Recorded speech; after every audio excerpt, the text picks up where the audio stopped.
त्या फुलातला परिमळ निघून गेल्यानंतर ते फुल जसं शून्य आहे तसं आमच्या जीवनातून नामस्मरण निघून गेले की आमचं जीवन शून्य आहे. हा लक्षात घ्या.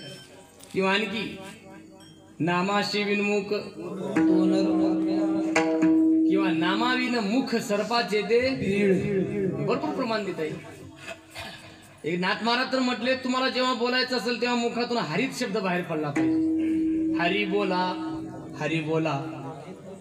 तुम्ही म्हटला तर आम्हाला जमतच नाही मग बोलू नका ना तरी बोला. नाही तुम्ही म्हटला तर आम्हाला बोलायचंच आहे. व्यर्थ गलबला. तुम्हाला गलबल कळती का? गुरुजी गजर वेगळा आणि गलबल वेगळी. हा पुंडलिका वरदे हरी विठ्ठल श्री ज्ञानदेव हरिनाथ भगवान. हा काय? हा गजर आहे. आणि पेटवडजला रविवारचा जेव्हा बाजार भरतो की नाही, पेटवडजला रविवारचा बाजार भरला काय माणसं कमी असतात का तिथं? भरपूर माणसाची दाटी असते, मुंग्याची दाटी असल्यानंतर. आणि ते गप बसून असतात का? ते बोलत असतात. पण ते गजर तो गलबला असतो. म्हटलं व्यर्थ गलबला. बोलायचं असेल तर मुखातून भगवंताचं नाम बाहेर पडलं पाहिजे जेणेकरून आमच्या जीवनाचं कल्याण होईल. का नाम बाहेर पडलं पाहिजे? कारण आमच्या मुखातून नाम बाहेर पडल्यानंतर आमची वाचा पवित्र होत असते. हरिपाठाचे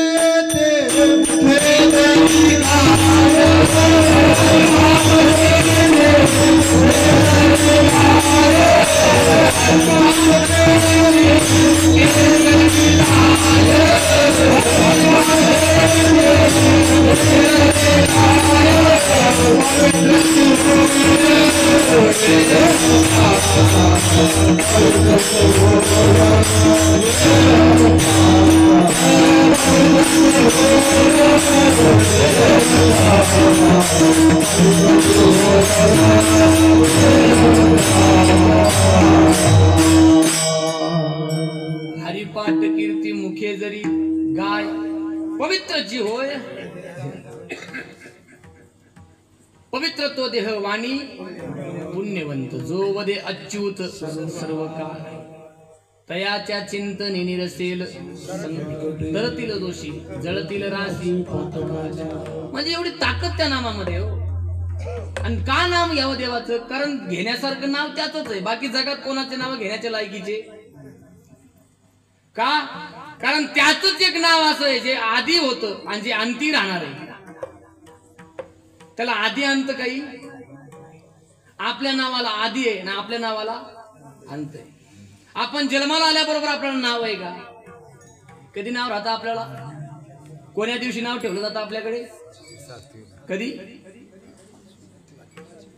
चौथ्या दिवशी किंवा पाचव्या दिवशी. पाचव्या दिवशी नाव ठेवलं जातं. मग तिथून पुढे अख्खी दुनिया नाव ठेवत असते. हे नाव आम्हाला ठेवलं जातं. पण देवाला असं नाव ठेवलेलं आधी अंतीच्या पलीकडे. आणि एक सांगू, संपूर्ण एक दिवस ग्रासलं जाणार आहे.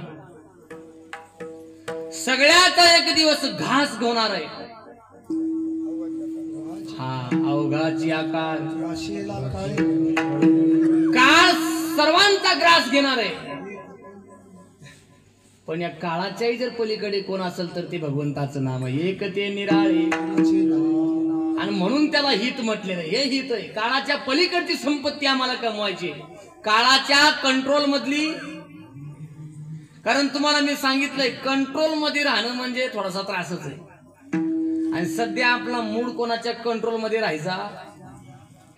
प्रत्येकाला वाटतं मी स्वतःचा मालक आहे. हम खडे तो सरकार से. प्रत्येकाला वाटतं मी मालक झालं पाहिजे. प्रत्येकाला वाटतं मी स्वतंत्र झालं पाहिजे. आणि तुम्हाला स्वतंत्र करण्याची ताकद फक्त देवाच्या नावात आहे. विठाला विठाला.